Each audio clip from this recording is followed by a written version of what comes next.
Good evening, everybody. So this is going to be a rough one tonight for Carolina to win, especially on the road. Detroit is really good. You're talking about the two teams that are at the top of the Eastern Conference, and for the most part, they're both pretty healthy. So we're going to talk about that when we get the lineups and everything. Additionally, it's a kind of a eventful night considering Sergei Fedorov's number is getting retired, and where you actually have a little bit of history in here in regards to when the Carolina Hurricanes offer sheeted him to try and get him from the Detroit Red Wings. And the funny thing is, Don Waddell was on the receiving end of that offer sheet because he worked for the Detroit Red Wings at the time. Funny how all this stuff works. And speaking of offer sheets, a certain individual will probably be scratched tonight, and the Hurricanes are going 11-7. I think that's what's going to happen. I just have that feeling. But we will see as we get closer to time for the warm-up to start and everything like that. So let's go ahead and get all this stuff up here and get started. This is about as close of a game as you could potentially have on paper when you look at where these guys are at in the standings. 28, 14-3, 27, 15-4. Pretty close records here when you're talking about the difference between the Hurricanes and the Red Wings. Like, insane. Away, Hurricanes are 12-6-2. Much better record than what I was expecting them to have at this point in the season on the road, considering how the season kind of started. Detroit Red Wings, excellent at home, 15-8-1. Last change is going to really, really favor the Red Wings tonight, so it's gonna be difficult to get the matchups that you want on the road as it is, but Detroit is one of those teams that does match up incredibly well, especially at home. When they have last change, they make really good use of it. In the last 10 games, the Hurricanes are 6-4-0 and 7-2-1 for the Detroit Red Wings. This is the second of three meetings between the two. The Hurricanes won the first one on the 27th of December, 5-2. Then you have the one again tonight. And then on the 28th of February, you will have the third game of the season series to wrap it up there. And that game, as well as this one, could be pretty consequential to who we see at the top of the Eastern Conference when everything is all said and done. Speaking of that game on 28th February, I'm going to try my best to be there. So I'm planning on being there that whole weekend, actually. I plan on going to both those games. I don't know if it's going to happen yet. We'll see. It just kind of depends on how school and work and everything shakes out for me. So, oddly enough, this is really, really insane, actually, to me. The Detroit Red Wings only have a +3 goal differential, and they're sitting at the top of the Eastern Conference. That's pretty nuts. The Hurricanes, on the other hand, have a +20 goal differential and have a 3.36 goals for per game, which is also kind of uncharacteristic if you look at the last several years, because with the Hurricanes, it tends to sit like right at 3, the goals for and everything like that. They're giving up a little bit more than normal with 2.96. Power play percentage is up to 19.3, but it's been on an absolute tear lately. So if you take the first month out of the equation, the Hurricanes power play percentage is probably closer to 25. I haven't really taken the time to look. The Detroit Red Wings have been excellent on the power play all year. 24.7. They got a lot of weapons. We'll talk about that when we get to the lineups. Penalty kill, 79.2% for the Hurricanes. Even without Slavin, that's got to get better. If the Hurricanes want a special teams net positive, a decisive special teams net positive, they've got to get their penalty kill back to form. Red Wings, 80.3. The Hurricanes are almost over the 50% mark again in the faceoffs with 49.9, and the Red Wings have 51.2. So this is actually, like I said, a pretty eventful night, honestly. So you have, I'm going to actually change this up for just a moment here to make this easier. I want to make it, yeah, just for, no, I don't like that one. I don't like that one. I don't know. Yeah, let's go back to this. I like this better. Excuse me. So the great Sergei Fedorov, who is someone I liked as a player when I was a kid, he has a lot of history around him, not just what he did as an NHL player, but there's one, this offer sheet thing we're going to talk about. And two, one of the first things that I ever remember reading about hockey when I was a kid was how Sergei Fedorov defected out of the Soviet Union. And it's a pretty insane story. If you've ever seen it before, or if you've ever read about it or anything about it, if you never have, I highly encourage it. It's really cool because back then, players, to get out of the Soviet Union, they had for Russians to come play over here in North America, they had to defect out of the Soviet Union. Mogilny's story is even more insane, and I'm not going to talk about that. If you want to talk to somebody about that, my buddy JJ Devil's Joint, Mogilny's his favorite player, so he knows all about that story. So the Hurricanes tendered a $38 million offer sheet to Sergei Fedorov. The Red Wings had to take out loans to be able to pay for this offer sheet. That's how hard Carolina tried to get him. And this was shortly after the team relocated from Hartford. So they were really trying to make their mark and establish, Carolina as a hockey market. This is not what ultimately did that. That came later, but it is an interesting story. So the projected lineup, a little bit left to be figured out here with how exactly that's going to go. They'll be taking the ice for warmups in about 15 minutes here. The Hurricanes projected lineup: Svechnikov, Aho, Ehlers. No, they're not switching wings. That's just the way Walt Ruff writes it. Hall, Stankoven, Jackson Blake, Martinook, Stahl, Jarvis, Jankowski, Robinson, Slavin, Chatfield, Miller, Walker, Gostisbehere, Nikishin, and Mike Riley. It looks like they're going to go 11-7. Frederick Anderson will be in net. And, of course, he is scratched. I'm totally okay with him being scratched. When I was at the game on the first, and I'm not putting all the blame on him for this. When I was at the game on the first, it was pretty apparent that he'd mailed it in. And I don't blame him. If you've ever had a boss that hates you, you probably don't want to go to work. So I'm hoping he's not in the lineup. I'd rather them go 11-7. Additionally, the sooner they can get him out of here, the better. Because holding on to $4.82 million of cap and having it sit in the press box is not ergonomic, especially when you have two very important players that you got to get signed, and you need to be able to project out how much cap space you're going to have next season to get that done. Those two players being Nikishin and Bussy. So waiting to see what happens here with all that. I am not expecting that particular Finnish center to play. When it comes to the Red Wings projected lineup, Haggerty, you'll have to ask the Canes website because this is where I pulled it from, and it had him listed as scratched. Red Wings, Finney, Larkin, Casper. Dylan Larkin drives a lot on that top line, but he's got really good wings who complement him. Larkin is one of the best two-way centers in the league. He's one of the fastest guys in the league. He's got some bite to his game. He can be irritating to play against. He's got hands. Like when you talk about complete players, Dylan Larkin is a complete player. Hard guy to shut down. Jordo's going to be busy whenever they can get the matchups with him, but since Detroit's at home, that's going to be hard. DeBrincat, Kopp, Patrick Kane. So that second line right there, you're talking about high volumes of scoring that are possible with that line, especially between Kane and DeBrincat. That line is going to be really dangerous when they have possession of the puck. They will transition the neutral zone very surgically and quickly. They will establish in the offensive zone quickly. They will generate shots. That line will. Third line, that's also additionally like a third scoring line. You have James Van Riemsdyk, JT Compher, and Lucas Raymond. Lucas Raymond is a player who has really impressed me over the years since he came in the league. I really like the physical aspect of his game. He's a very high effort yet very skilled player. So the top line will be difficult to shut down. The second line and third line arguably will be more difficult to shut down if the Red Wings get a net positive tonight. I think it'll primarily come from that middle six. Where the Hurricanes have a bit of an advantage is when you drop down to the fourth line, depending on how they line up things when they're cycling a forward through and everything, because it looks like they're going to go 11-7. That's also what I expect to happen. John Leonard, Michael Rasmussen, and Mason Appleton. Solid fourth line, but I'm taking Carolina's bottom line regardless of what configuration they have in over that any day. Now, their defense is really good. Simon Edvinsson, Moritz Seider. Moritz Seider is becoming one of the best defensemen in this league. He throws hits. He's got a booming shot. He's an all situations guy. Very, very good player.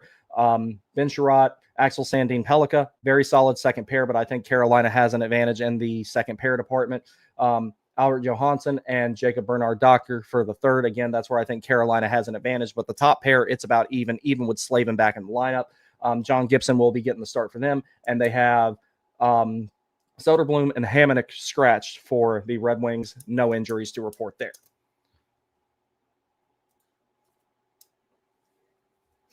So, speed. Carolina back into a bit of an advantage here in the speed column when it goes against the Red Wings. 64 to 27 for 22+ mile per hour burst. For 20 to 22 mile per hour burst, they have 992 to 987. Slight edge there. 18 to 20 mile per hour burst. The Red Wings have the edge with 4,494 to 4,282. You have a pretty big differential in shot attempts and shots on goal here. Carolina is plus 7.9 on shot attempts and plus 0.3 on shots on goal. However, that there's not a much disparity there when it comes to how many shots on goal the Red Wings generate when compared to the rest of the league. 0.1 differential above league average for them, which is close to what Carolina generates. And then when you look at the actual shot attempt differential, there's a big disparity there. So this is definitely going to be another game of high volume shooting versus very strategic, very tactical, high danger chance generation there. The Red Wings do make good on a lot of those. And they don't need a whole lot of time to do it. They're managing to produce those numbers like that with with only 39.9% of their time in the offensive zone. So that's going to be one of those things. The Red Wings, you can't let them stay there for very long. Otherwise, they will do damage. They win close games, as you can tell by the +3 goal differential that they have overall in the season, which, again, to me, that's pretty insane that the team at the top of the Eastern Conference only has a +3 goal differential. But that's one thing that really needs to be taken into account is the Red Wings don't need a whole lot of time to hurt you in the offensive zone. They have a hard time holding it. They have a hard time establishing it for long periods of time. But despite that, they are still generating an above average shots on goal differential when compared to the rest of the league that is very close to Carolina's shot on goal differential, despite them having that much more offensive zone time, and then 0.6 above on shot attempts, but they don't need a lot of shot attempts. Detroit's not one of those teams that needs a lot of shot attempts, because when you have Dylan Larkin running your first line and you have that really lethal middle six with all those guys that are all capable shooters, all capable playmakers, that's the biggest difference that Carolina is going to make tonight, is shutting down those top three lines. And when you're talking about the top line, Larkin in isolation. So this is a really good team. What Yzerman has been trying to put together for years with the Red Wings looks like it's finally coming to fruition. And they're going to be a dangerous team from here until, the foreseeable future, should this trend hold. And this is something I can see this being a potential conference finals matchup, maybe not this season, but in the future. So this is a team I'm going to be keeping a closer eye on over the course of the next few seasons, especially. I would love to get a conference finals matchup with Detroit because I want revenge for the 2002 Stanley Cup Finals. I want that. And this is the only way you're going to get it, because they're not in the West anymore, so you can't beat them in the Stanley Cup Finals, obviously. But closest thing you're going to get to it is maybe beating them in the ECF. That's what could happen here. If Florida's not the team going to the ECF, it could be Detroit. Now, there's not a ton of playoff experience on that team with the younger guys. There wasn't a whole lot of playoff experience on the Carolina Hurricanes team that beat the Washington Capitals the first time that they returned to the playoffs. So that totally can happen. Shots on goal, again, Carolina, more of a volume generator right there when it comes to that. Not a very decisive edge in high danger shots, but in mid-range and long-range shots, Carolina has a pretty big advantage in both of those. Again, this is going to be a night and day different game as far as how these teams execute their plan in the offensive zone. You'll notice there's almost a complete polar opposite of where the Hurricanes score from versus where the Red Wings score from. You'll notice on the Hurricanes side, the blue that's on that side is almost polar opposite of the blue on the side where the Red Wings are as far as how they generate their shots. When you go into looking at the goals, not too big of a difference between the two, 151 to 143 when you're counting all locations. Detroit, again, despite the limited offensive zone time, 71 high danger goals versus 69. Nice for Carolina.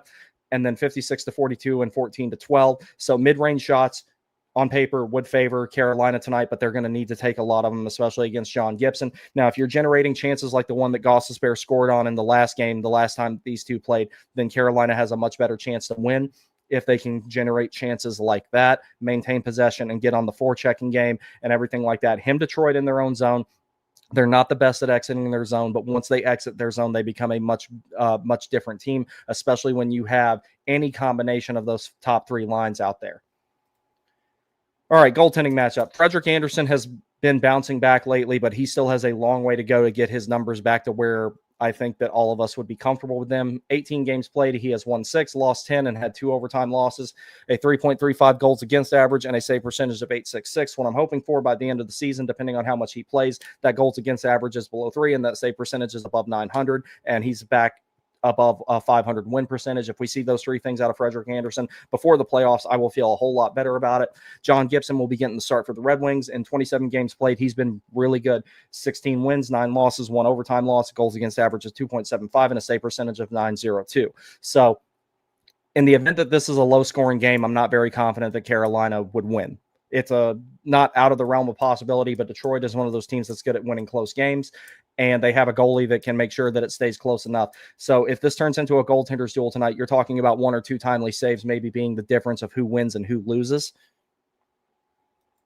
Now, going into saves and save percentage, John Gibson has an advantage in save percentage in every location except for long-range shots. So Carolina, where they like to take a lot of their shots, is long range up by the blue line. They love to do the low to high cycling and shooting from the point. You're going to need as many of those as humanly possible through traffic tonight to be able to make this an interesting game. I'm not expecting this game to mirror the last time that they played. I think both these teams are going to be a little bit different as they when compared to when they played last time. I'm expecting a closer game.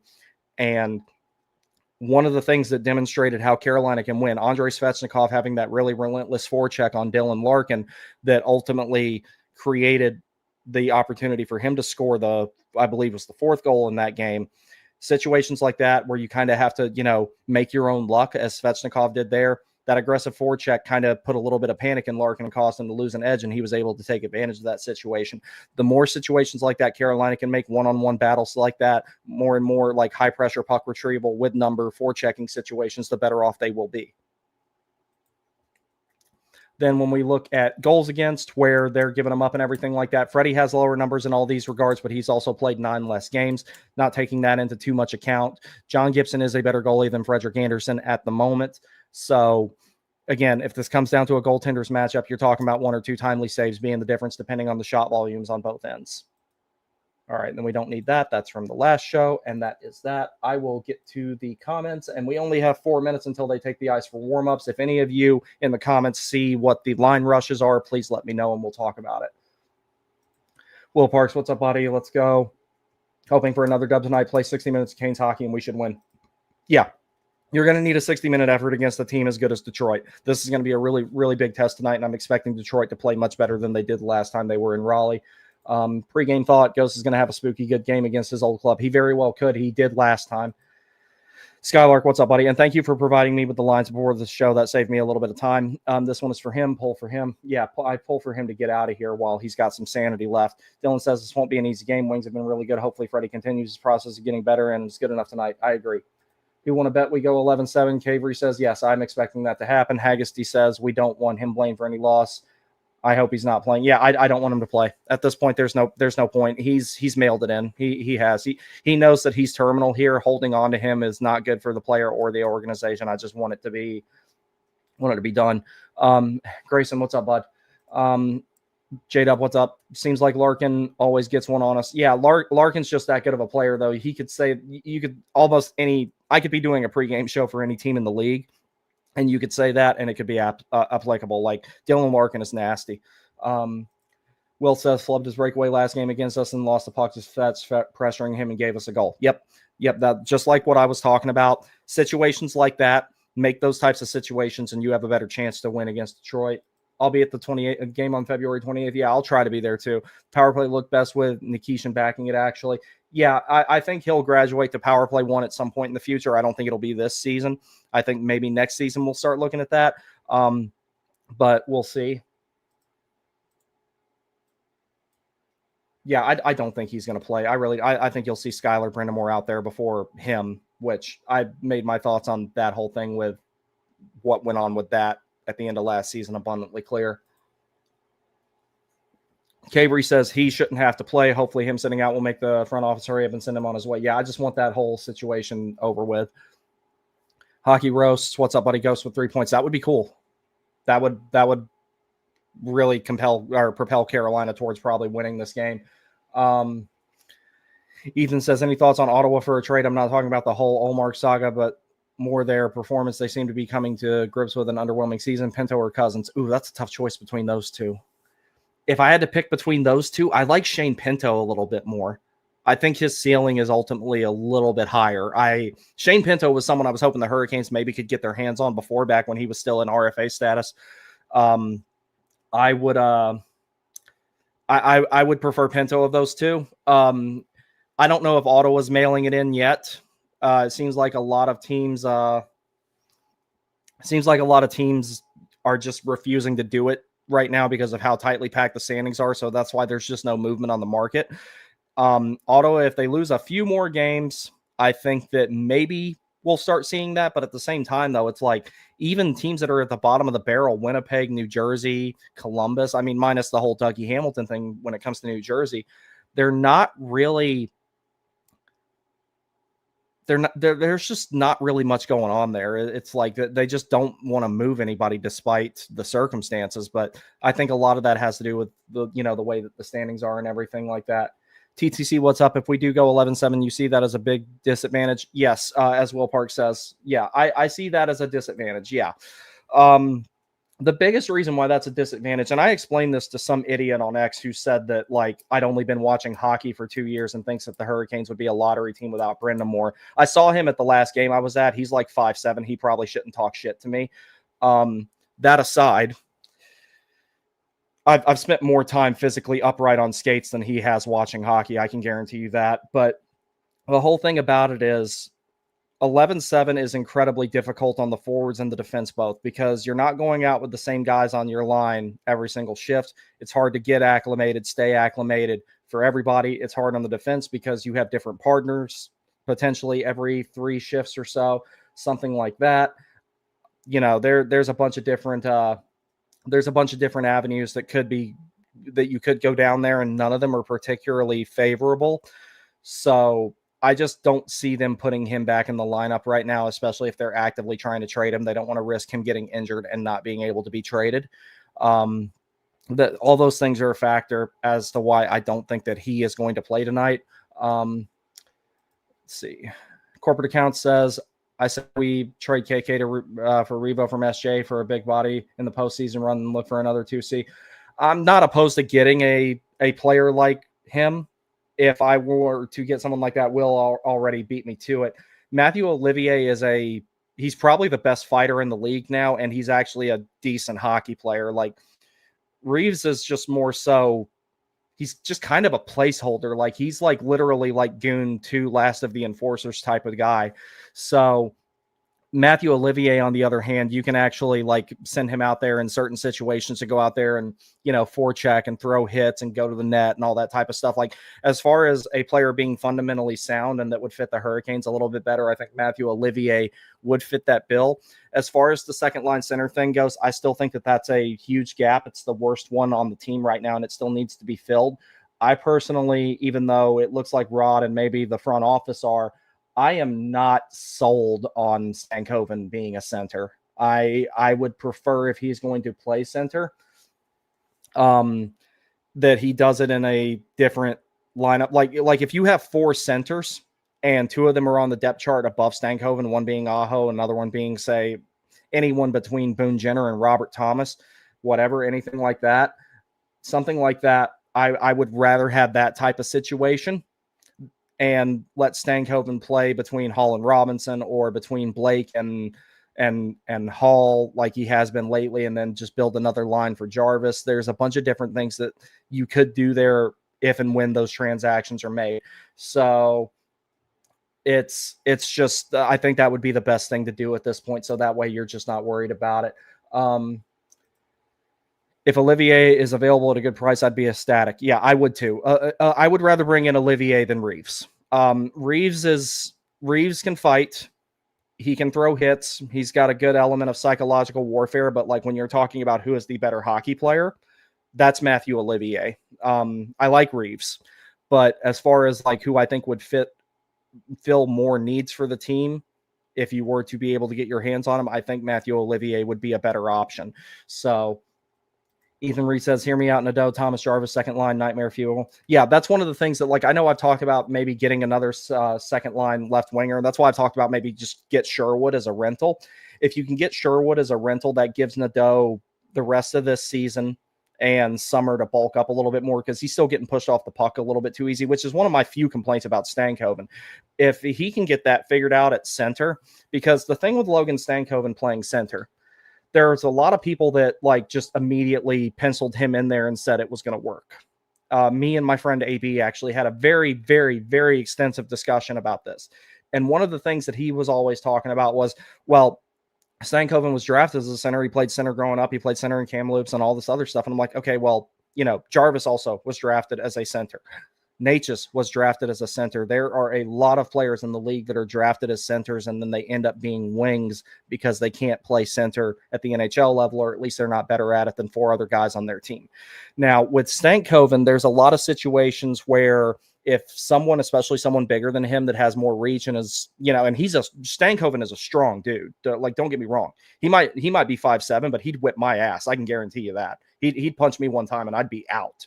Even if he like punched me in the thigh, I'd just fall over dead. I can promise you I would not go up against him. But the thing about it is, when bigger players that have a lot of reach, especially if they're good defensively, can angle him off and use the boards or set a pick against him and have another player there providing puck support and everything like that, as good of a skater as he is, and I think Stankoven is the best skater on the team now. The only other one you could say is maybe better is Ehlers, and even then I'm not sold on that. From a speed aspect, Ehlers is better, but like from an edge work aspect, Stankoven definitely, like his ability to accelerate and, make those quick crossovers and everything like that, he has all that in his toolkit. A lot of the situations that I'm referring to, you can't skate your way out of. You have to muscle your way out of them. And there's times where he can't do that. That being said, there's also times where he commits to puck pursuit, forechecking, and all that type of stuff, and he comes away from a board battle with a puck that he had no business coming away with that puck. There's a lot of board battles he wins that when you look at it on paper, there's no way he should win and come up with the puck. But one thing that I will say for certain, Stankoven at center is he's better at it now than he was when the season started. He has made progress there, but I am not sold on that being, if you can't get another center, that's fine. But I am not sold on Stankoven being a center full-time at the NHL level. And if he were going to be, I would rather get another center and keep Hall, Stankoven, and Blake together and have that be an additional line that slots in right below your top six, which of course consists of Ehlers, Aho, and Svechnikov for the top line, pencil Jarvis in on the second line, and however you want to configure that line around Jarvis, you want to add another center, add another left wing, and everything like that. I'm sorry, corporate. I gotta disagree with you on that. When it comes to I gotta disagree with you on that. Martinook's a great skater, but like, I'm not just talking about speed. I mean, Stankoven's edge work and his ability to, cross over really quick, take one step and be gone. There's not many. I can't think of anybody other than Natchez who has been legitimately a better skater than Logan Stankoven has. But skating is only, I mean, granted, it's not half the battle. It's much more than that. But skating is the most important thing. That's one of the things that's always held Kotkaniemi back, even though his skating is better than it was last season. And that's something I've observed a whole lot. Is, he's got that ability. It's just, unless he improves it to a point where he can skate his way out of the few situations he can't skate his way out of, that's the biggest thing that makes me not want to sign off on Stankoven being a center. So that's the only reason I can't really agree with that. But at one point in time, yeah, Jordan Martinook, as far as at least in straightaway speed, was the fastest guy on the team for a long time.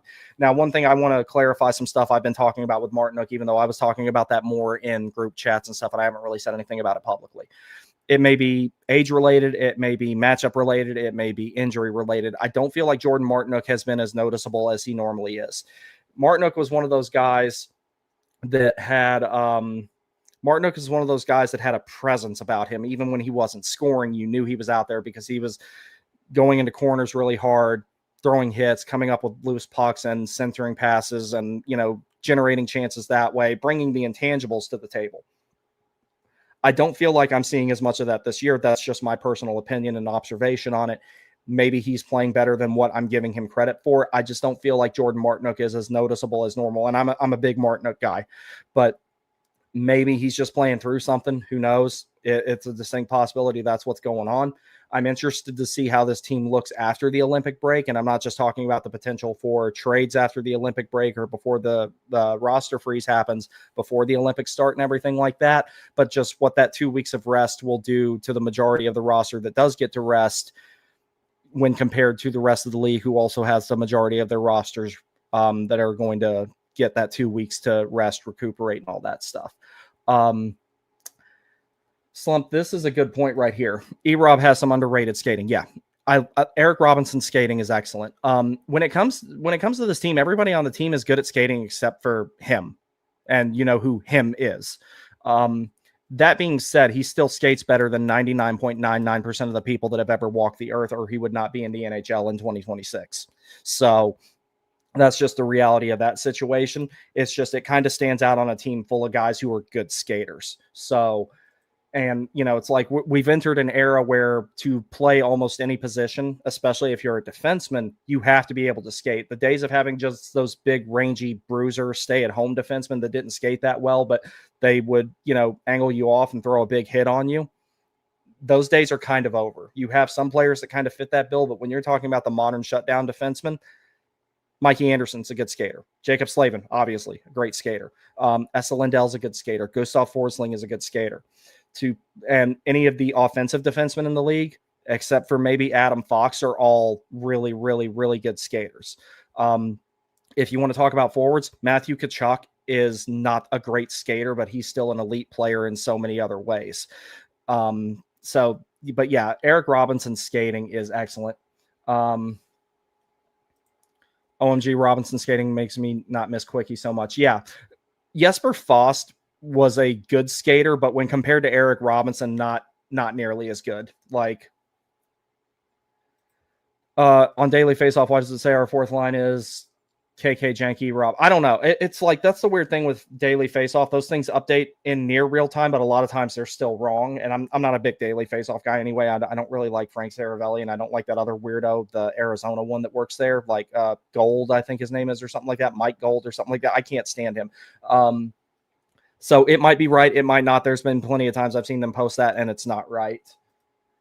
Nah, man, rip Quickie's hockey career. I'd take him back any day. Oh, no, don't get me wrong. I love Jesper Fast. I'm just saying, when it comes to just looking at skating and isolation, Robinson is better than him. The Tkachuk hockey IQ is what makes Matt an NHL level player. Yes. His ability to, he uses his frame really well to protect the puck. He can work his way in tight, and he can fit the puck in a coin slot. He's got the physicality to go with it. He knows how to get under your skin. There's a lot of stuff that Matthew could, as we know as Hurricanes fans, with what he's done to us over the last few years in particular. But when you're looking at just skating ability, Matthew Tkachuk's not someone you put up in fastest skater at the All-Star Skills competition, or have him do the relay or anything like that. Good skater, not great skater. It's the same thing I say about KK. Good skater, not great skater. Well, he's a little bit below average, to be honest, but so is Matthew Tkachuk. But when you're talking about guys who are below average skaters, those are two examples of it. So the Blues and the damn Panthers again, and the Devils this week. Yeah. If they come away with 2 of 3 of those, I'll be all right. Haggerty says Tripp asked about Carrier being out, but not about the rest of the lineup. Oh, the petty drama will not be much longer though, and it will be over. And I'm ready for it to be over. I've had enough of that. I was watching Frank's show today. Yeah, I've never been a big Frank Saravelli guy. He knows what to do in every moment. I hate him, but he's just a dog. One of them once. Yeah, dude, I'm one of the things I'm happy about with the Olympics. I get to like Matthew Tkachuk for 2 weeks, because I'm kind of a closeted Matthew Tkachuk fan. It's hard to say that considering what he's done to the Hurricanes over the last few years. I hate it when they have to play against him, but as far as a player, I have always liked Matthew Tkachuk. There was that one time he turtled against Zach Cassian, and he's covering his face up with his gloves while Cassian's wailing on him. I'm like, oh, come on, bro. But I actually really like Matthew Tkachuk as a player. I'm not going to sit here and lie to you guys and say that I hate the fact that he exists. I don't like what he does to the Hurricanes, obviously, but as far as players that I like, Matthew Tkachuk is definitely one of them. I was watching Frank's show today, and they were saying if ECF was Bolts versus Canes and you had Bussy versus Vasi, they were acting like Vasi is so much better. At this point, I don't think it's that big of a gap. Bussy does have to prove himself in the playoffs, but we also have to remember with a lot of the big hockey outlets, like even NHL Network has gone way downhill. NHL Network is not nearly what it was. There's a lot of favoritism, homerism, and there's not a whole lot of objectivity on there, i.e. Mike Rupp and the stuff he says about the Rangers and the Devils in particular.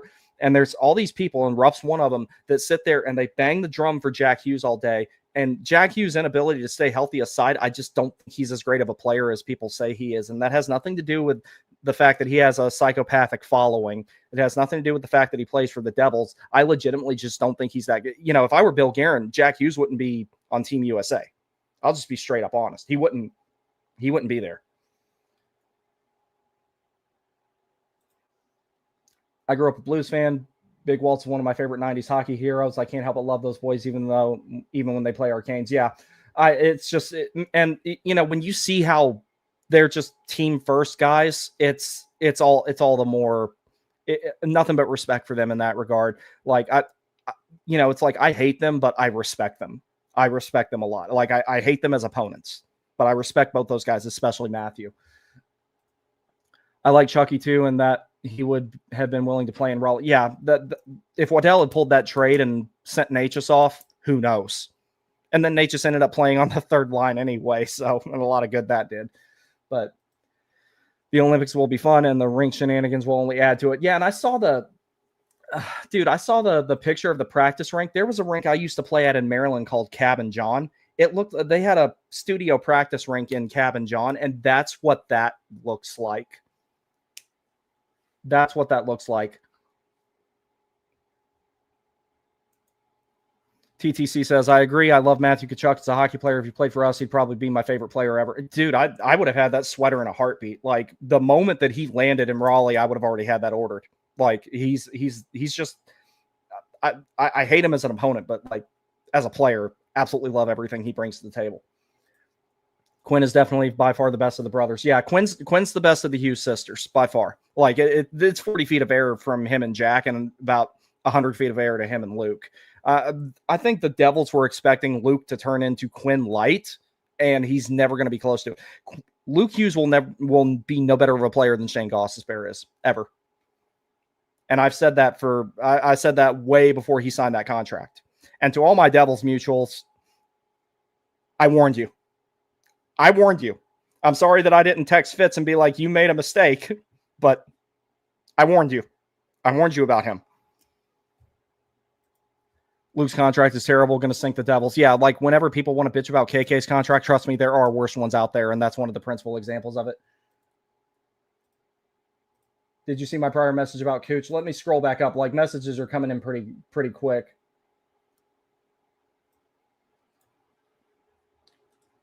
And they were saying we have nobody that is close to Cooch's skills, so we would basically get shit on if we played them. In 2021, yeah.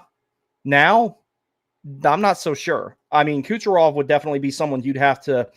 Kucherov is one of those players that's so good, you never neutralize him. You have to mitigate what he does, limit the damage he does. But, like, this team as is now, I think could get it done. It would be a rough series. It would take Carolina probably 6 or 7 to... God damn it. To get it done, but it could get done. So... They were saying that the Luke Hughes contract is so good too. I was like, what in the world? Yeah, that it's good for the rest of the division and the rest of the league. It ain't good for New Jersey. Can we talk about how underrated Ghost has been this year? Yeah, he should be in the Norris conversation, especially if you're talking about, like, you know, if they're trying to say, oh no, the Norris is in the spirit of not just defensemen scoring points, but all around how they play the game. Okay, well, if that's the case, then Shane Gostisbehere needs to be in that discussion. Like, seriously, he won't be because he's not. The problem with it is a lot of the NHL awards now, they've become popularity contests.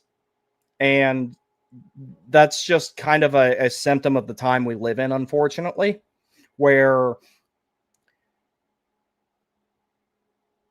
Oh, a buddy of mine signed into Steam. I was wondering what that was. It popped up on my screen. But we just kind of entered that time where it's like people care as much, if not more, about popularity, social media clicks, and ad revenue than they do actually winning. And that's one regard where I respect the hell out of the Florida Panthers. They care about winning. And they made that abundantly clear with the way that they built their team. Whereas, you know, I have to wonder if, like, New Jersey signed Luke on the basis of his last name because of how much visibility he brings to their franchise. He's been bringing a lot of visibility there lately with scoring twice on his own net and, you know, stuff like that. But Shane's never owned goal twice on us in the game. Yeah, that's true. Dude is getting no credit from the media. No, that's part of the reason why I exist. I will give him that credit. I know I'm a nobody and I don't really matter, but I will say it to this small, loyal, and great following I have here with you guys. Shane Gostisbehere's name should be in the Norris conversation. I don't know if he would win it, but the fact that it's like barely discussed, if at all, is pretty ridiculous. They said he would probably put up 15 points in that series if we played them in the ECF. I don't doubt that part. If Carolina and Tampa went to 7 games and Kucherov came out of it with 15 points and Tampa still lost, that wouldn't surprise me at all. Kucherov is that good of a player. Nobody on Carolina but Jarvis and Slavin get credit. Yeah. There's been a lot of people like, it's quiet down now, but there were a lot of people, bitching about Aho a few weeks ago. And I'm like, this franchise is in Quebec City without Sebastian Aho, if you really think about it. Like, he was one of the biggest driving factors in saving this team other than Rod and Justin Williams. So look at Luke Hughes' contract compared to Lane Hudson or Noah Dobson. Yeah, that's bad. And, I'll take Lane Hudson over Luke Hughes any day. Dobson, I don't know. I'm not totally sold on, but Dobson will at least throw a hit. So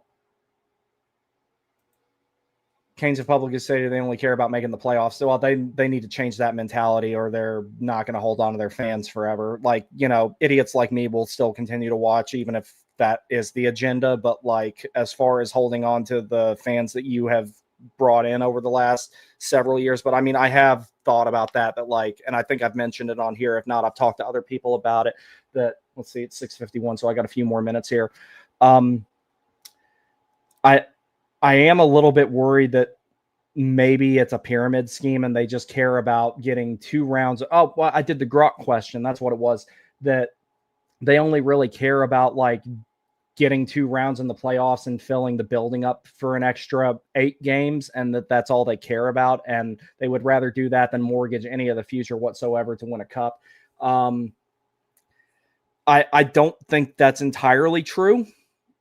I know that Tulsky said the whole thing about the sustained success and all that, but we'll see.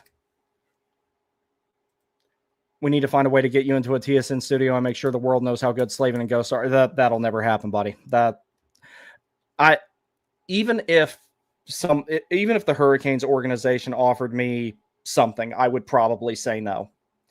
And the biggest reason being is because when you work for something like that, and I've heard from people in that industry that have told me that there are certain opinions you're not allowed to have and state publicly, and I will not be one of those guys. If you don't like what I have to say about something, if you don't agree with something I have to say, that is totally fine. But the biggest thing I do want to bring to the table with this channel, I want to tell you exactly what I think. And of course, situations evolve. My opinion changes. People say things to me that are thought-provoking, and my opinion changes. But I will not be one of those toe the party line type of guys when it comes to the team. I'm going to tell you exactly what's on my mind when it comes to a lot of stuff. There's a really popular narrative out there about Stankoven's going to work at second line center, and I'll just be honest with you, I'm not sold on it. And I've always been like that.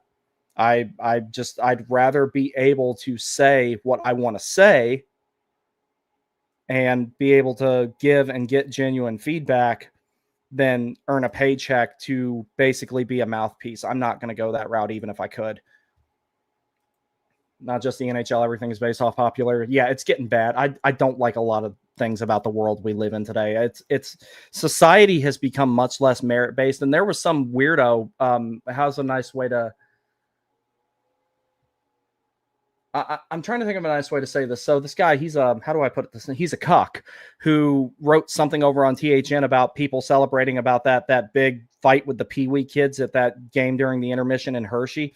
And he's like, oh, we're in a bad place because of that, blah, blah, blah. I'm like, no, all those kids are going to grow up. They're going to make a lot of money. They're going to have good jobs. They're going to drive nice cars, and they're going to have beautiful wives. They're going places. I'm totally okay with what they did. As Dennis Leary said in one of his comedies, life sucks, get a fucking helmet. Life lessons from Tommy Gavin. And if you watched that show, that was a great show. Rescue Me was one of probably my favorite show ever, other than Battlestar Galactica. I know, 2 very different things, but like Rescue Me, like I was in the Navy when I watched that show, and I could kind of relate to some of it. And I really liked it. Battlestar Galactica, I just love the story of it and everything like that. And I'm into that like science fiction, space battle type shit. I think it's really cool. I love Star Wars, obviously, like real Star Wars, not this garbage that Disney makes now. I'm still mad at them for taking credit for season 7 of the Clone Wars, because that was Cartoon Network, not Disney. That they shouldn't take credit for that. There were a bunch of, they just finished up some episodes that were all but completely done, slapped it together, and said, "Oh, look," and they put Disney's logo on it. I'm like, no, Disney didn't do that. No. I can't imagine Tulsky is just content with making the playoffs every year. I don't think he is. I just think he's like conservative until it's time to be aggressive, i.e. the Rantanen trade. Wizard says, I don't buy it at all. Canes have shown aggression, and they're trying to build a cup team. I think that's what's going on. I wish they were a little bit more aggressive on the market, but you also have to get other teams to say yes. So that's a factor as well. Tulsky too smart for that. Other than health issues, do you think there are any moves made on defense? No. If there was going to be a move made, it would have been for Quinn Hughes. No. So I don't see that happening. He is in the lineup. Oh, shit. Really? Ooh. I don't think the Rantanen trade is done by a team that sees making the playoffs is enough for them. That's a good point. Slump says, do we think if when KK gets traded, Jarvis will go through a little drought? If anything, it's just going to piss him off and make him play better. I think he'd go on a tear after that. I really do. Trading for Rantanen and Gensel dispels that conspiracy to me. Yeah, no, that's a good point. It really is. Dennis Villeneuve should have won the Oscar for Dune Part 2 for Best Director. I've never seen that, but people have told me that I would like it, so I'm going to sit down and watch it one of these days. Yeah, I couldn't stand that mentality about it. They're just kids out there. They're kids fighting. Like when I was growing up, kids got into fights all the damn time. It's like all we did was get into fights and, cuss at each other and make your mom jokes. And God, everything was better back then. Will says facts. It says puck drop in 32 minutes. What the heck? It's because of Fedorov's jersey retirement. So I'll stick around a little bit longer since that's the case. I think Jarvis will be fine. I'm sure he wants what's best for KK. That's just what my opinion. Yeah, I think that'll be the case. He'll be upset about it, I'm sure. And I don't know any of these guys personally or anything, but just from what I know of them that they have shown publicly, he'll be upset about it. But I don't think it's going to ruin his life or anything. They're still going to be great friends. They'll still be in touch. They'll still spend time together. All that type of stuff. So those kids were having fun. Yeah, and this guy's trying to turn it into a social issue. And I'm like, dude, they're just kids out there. It's not like they were swinging sticks at each other. They were just out there, line brawling a little bit and having fun. It's like I don't want to have kids, but if I did, one of the first things I would do is take a picture of both of us on the ice and me holding him up by his sweater and punching him. Would I actually do it? No, but it's like society has gone so far downhill because of people writing stupid things like what that guy wrote. I didn't even read the article. He did a QT of it, and he was like, well, it's like this is bad for something. And I'm like, no, shut up, bro. Go outside. Seriously, touch grass, take your shoes off to do it if you have to. Just, yeah. Rescue Me, The Shield, Justified Fringe, etc. So I've never seen Justified Fringe. I've watched a little bit of The Shield, and I'm a really big Michael Chiklis fan, actually, so I want to sit down and watch it from beginning to end one day. But Rescue Me, by far, is one of my favorite TV shows ever. It's in the top 5. Actually, I've mentioned 3 of my top 5 favorite TV shows on this broadcast between Rescue Me, Battlestar Galactica, and The Clone Wars. So Fedorov is getting number retired, so that's the reason for the late drop. That's correct. If I hear CN Clone Wars intro, the vibes come flowing back. A1 piece of media. Dude, I love that show. And, it's like, okay, I know this is a hockey channel, but I'll talk about this for a minute. One of the best parts about that show was how there were 2 things that I really loved about it. One, it grew with its audience. Because, you remember the first few seasons of it are a lot more kid-friendly. And then by season 5, you're having, human trafficking and slavery and shit in it. It's like it went to some dark places, especially when you get to the Mandalore story arc. And,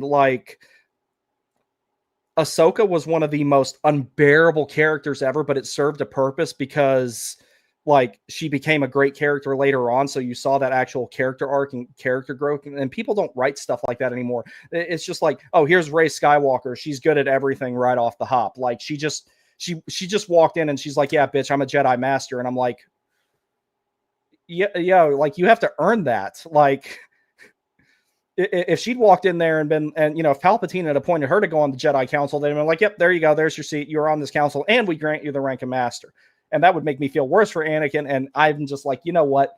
You do you. You just go in there and you just order 66 everybody because they clearly didn't appreciate your talents. So but yeah, Disney's just not good at writing stuff. That's why I'm not big on the Marvel movies. I think they're poorly written. It's just like my opinion. I remember like a bunch of people I worked with saw Black Panther and they're like, dude, you got to see this. I'm like, okay, cool. I didn't go see it in theaters. I watched it when it came out on digital. I'm like, that was very poorly written. And a lot of the stuff in it was just stupid. The dialogue was dumb. Oh, these are sneakers. I'm like, oh, wow. Sneakers, shoes that are quiet. I call them sneakers. Did everybody get the joke? It's dumb. It was just absolutely dumb. I'm like, that's Attack of the Clones ass dialogue. Like, it's like, I don't like Sand made more sense than that did. Like, no, just trash. Dylan says, I'm a movie buff. Haha, just talking about popular movie 1, even though 2 did great. The Batman, the best comic book movie of all time, so accurate, and the Penguin is brilliant. So I haven't seen those yet. I'm kind of reluctant to watch those just because I really enjoyed 2/3 of Christopher Nolan's trilogy. I like them because of the practicality that he put into the Batman universe, especially with the Dark Knight and everything like that. It's like you watch these movies and you're like, wow, that's stuff that can actually happen. Of course, the late Heath Ledger, may he rest in peace. He did an amazing job as the Joker, and like it's very unfortunate the circumstances that occurred because of him playing that role and everything. But like, as far as being a method actor, he was one of the best ones, and he did an excellent job on that. I think my favorite scene in the entirety of The Dark Knight, though, is the chase scene. I love the fact that there was no music during it, and you could just really feel everything that was going on. Like, and then, when he was talking at the end, like, I'm not the hero. He's not the hero Gotham deserves, but he's the hero that Gotham deserves, but not the one he needs right now. Just the way that they did the exit with that, and Hans Zimmer's scores in it and everything were just excellent. Absolutely excellent. It's like so as you guys know, oh wait, we'll do this here. Dougie Hamilton is in tonight for New Jersey. Batman Part 2 is shaping up to be great, and the casting and everything. Yeah, I need to check those out. I had my doubts about Robert Pattinson playing Batman because like Christian Bale was great, but it's like to play Batman, you kind of have to play 2 characters. You have to be Bruce Wayne and Batman, because out of all the personality disorders that there are in Batman, Bruce Wayne might have the worst one. Just to be perfectly honest, he's more fucked in the head than a lot of the villains are. But it's like, oh damn, I forgot what I was going to say. Anyway, but yeah, so Dougie is in tonight for New Jersey. That's kind of a surprise. I figured that they would keep him scratched. Matt Reeves' Batman movie is grounded also means the Batmobile is a muscle car, not a tank. I kind of like that. I need to check that out. I just haven't had time to sit down and watch it and everything. As you guys know, my favorite franchise, however, is Top Gun. Excuse me. So one of the things that I was reluctant to go see the second one because I didn't want my childhood to get ruined. And I talked to a multitude of different people who did go see it. And once I got all those opinions, I'm like, okay, I'll go see it. And then I ended up absolutely loving it. And one of the things that compelled me to go see it was that Hans Zimmer was making the music for it.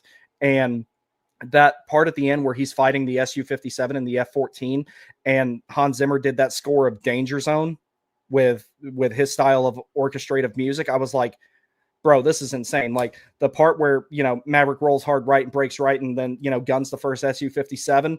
And I recognized that was Danger Zone that Hans Zimmer was playing as a orchestra piece. I was like, this is amazing. One thing that made me mad about that scene, though, they still don't have the gun sound right. It sounded more like a 50 cal, not a 20 millimeter M61A1. So, all right, let's see. We still got a little while yet. Do what? What do you want me to do? If you want me to do a backflip, that's not happening. I can't do that. Maybe if I had some suspension cables to help me, but I'll try, but I will fail.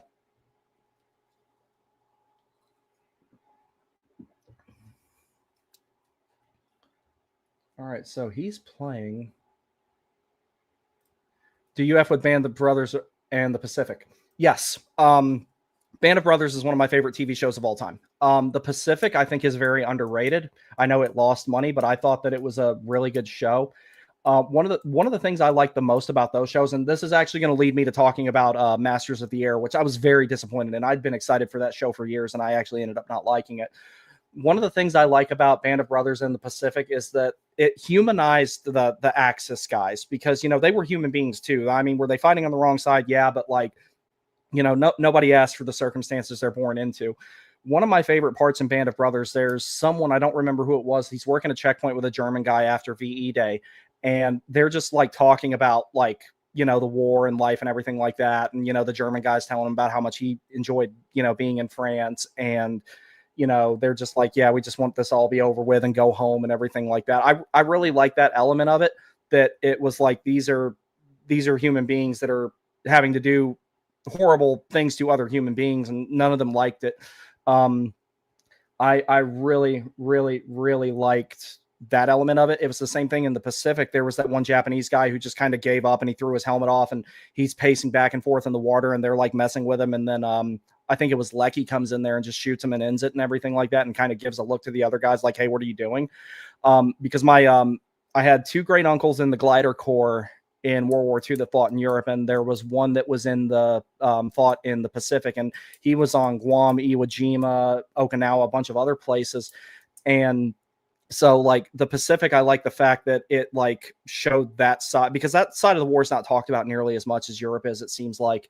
And I really thought that they did an excellent job with the pacing of the fighting and everything like that. Like, there was one episode I remember they I can't remember where they were, but they survive a bonsai charge. You have this uncomfortable silence for a little bit, and then there's another bonsai charge. I think that they really captured that type of stuff really well.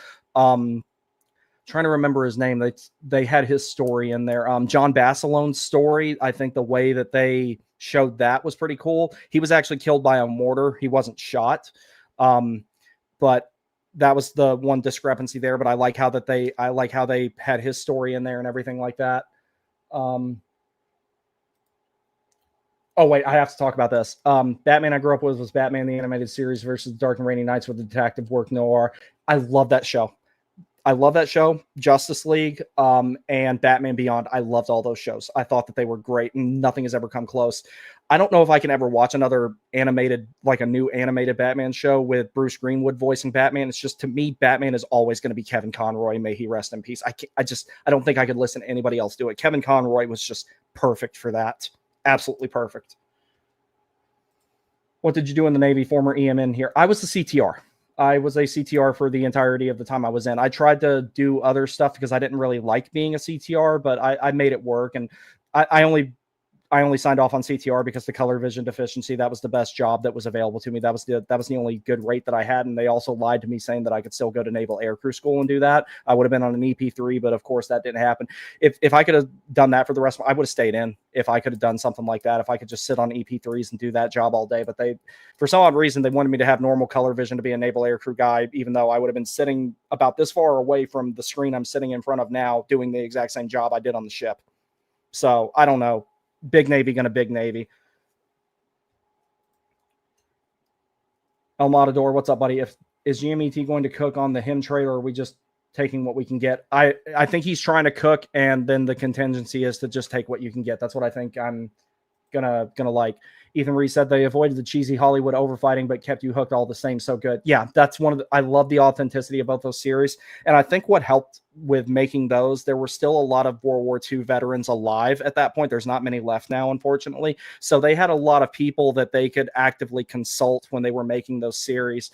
It's like, because the Pacific is primarily based on Helmet for My Pillow that was written by Robert Leckie. That's the main source material of that series. And I think that made that really good. Let's see. How long until Puck drops? Somebody please let me know in the comments. So while I'm at it, I'll mention Masters of the Air is like a sister series to those two. And I was really, really, really excited for that series. I thought it was going to be great. I was totally out of it by like the 6th episode. I really was. I was just like, this kind of sucks.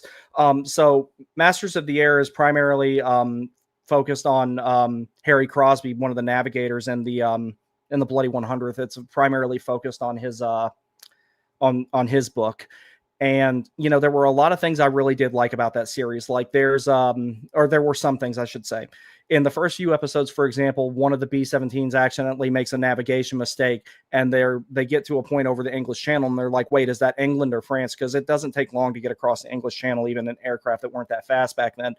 And they start getting shot at, and they're like, oh, we gotta get out of here. then you go into looking at like there's times where like guys are, you know, like clearing shell casings off the map when they're in combat. There's there's a noticeable difference with how they're handling combat. Like they get a little bit more acclimated to it. Like the first episode, like before they go to bomb Munster and everything like that, they're getting absolutely slacked by the Luftwaffe. And then later on, they're a lot more collected and everything like that. They kind of shoehorned the Tuskegee Airmen arc in there. And I think that like, if you wanted to do that, they could have had their own series, honestly, because that's a very decorated unit. I just, that was a lot of story to try and tell in 8 or 9 episodes, however many it was, when it comes to the entirety of the 100th bomb group, or any bomb group for that matter. It's like Memphis Belle is one of my least favorite movies ever. But one thing I do respect about it is it tried to stick to the story of one bomber. And I think that something like that is a situation where I think that maybe they should have like tried to compartmentalize and narrow that story to where they were primarily following one bomber crew, but instead they were trying to follow Bucky Egan and Bucky Cleaver's separate bomber crews. And that's a lot to try and fit into a 9-hour TV show. There's a lot to that. Austin Butler and Michael B. Jordan about to start filming Miami Vice. Those two are perfect for that. They really are, especially Austin Butler. Where's your Puckhead Foghorn? I don't have one, actually. I actually don't have one. Still a cool job. Good on you, Huya. Yeah, and I'll be going back into that soon as a civilian. I stayed in the intelligence community. That's why I ended up in DC, but I was doing different stuff. And we just decided we didn't want to live there anymore, so we left. And eventually since I'm down here in the Charleston area now, eventually I will be doing that type of work again. It's just the government shutdown and the change of administration and everything slowed all the funding down and everything like that. So eventually I'm going to be back in that line of work. But as of right now, I'm in a bit of a holding pattern with that. But yeah, and then, you know, to go back to Masters of the Air for a minute, then it went into like, you know, a fair simulator 1944. And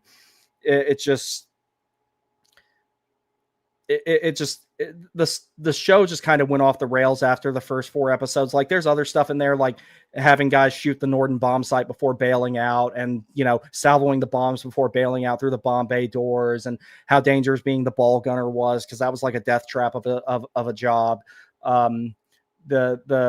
You know, there was a lot of little good technical things with it, but for the most part, it's just, and they made the Russellheim massacre, like they made a fictional version of that, which I really, that's where that show started to lose me, because that was a really, really bad situation for everybody. And the person who incited it, of course, was tried after the war and found guilty, and one of them got hanged, and then there was another one who I think was sentenced to death and then was commuted after that to just like life in prison or something. I don't remember exactly the whole story, but like the Russellheim massacre was like really bad, and they like made a fictionalized version of it to fit the story. And I didn't like that at all. So like Masters of the Air, by the time it was over, I gave it a 3 out of 10. And I was really excited about that show. If you want to make a show like that, you need to follow one bomber crew, because there's a lot to talk about there. Smokey says a lot of those shows pull you in with the first few episodes and change the tone entirely. Yeah, that's what I hated about Masters of the Air. It was on a good trajectory, and then by the 4th episode, it was like, and then by the 6th episode, I was kind of like, all right, I've been in it this long, I want to see the end of it. And they made D-Day look like it. Oh, it's just D-Day. It's not that big of a deal. That was D-Day, and you glossed over it in like 3 minutes.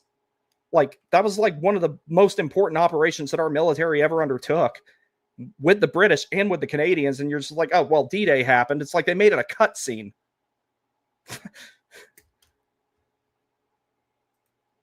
The guy who did Top Gun Maverick is doing Miami Vice. Oh, okay, good. Yeah, he's John Krasinski, I think his name is. Very, very good director. He did an excellent job on Top Gun. So yeah, that'll probably be a good movie then, because Krasinski, I think his name is. He's a good director. All right, guys. Well, I'm going to get downstairs and I'm going to get settled in for the game. This has been wonderful to have this wide variety of topics that we have talked about. I will not be doing damage report tonight because I have to be up early. Additionally, I have to get a bunch of stuff done tomorrow, so this will probably be my last stream for a little bit. I will be working this weekend, so I'm going to be busy a lot of this week. My classes are starting again tomorrow, so I will do as much as I can. Even if I have to do like little short videos, short posts, whatever, I'll do my best to do whatever I can. Thank you very much for joining me. I really appreciate it. And I will see you guys again as soon as I can see you again. Y'all have a good night. Go Canes.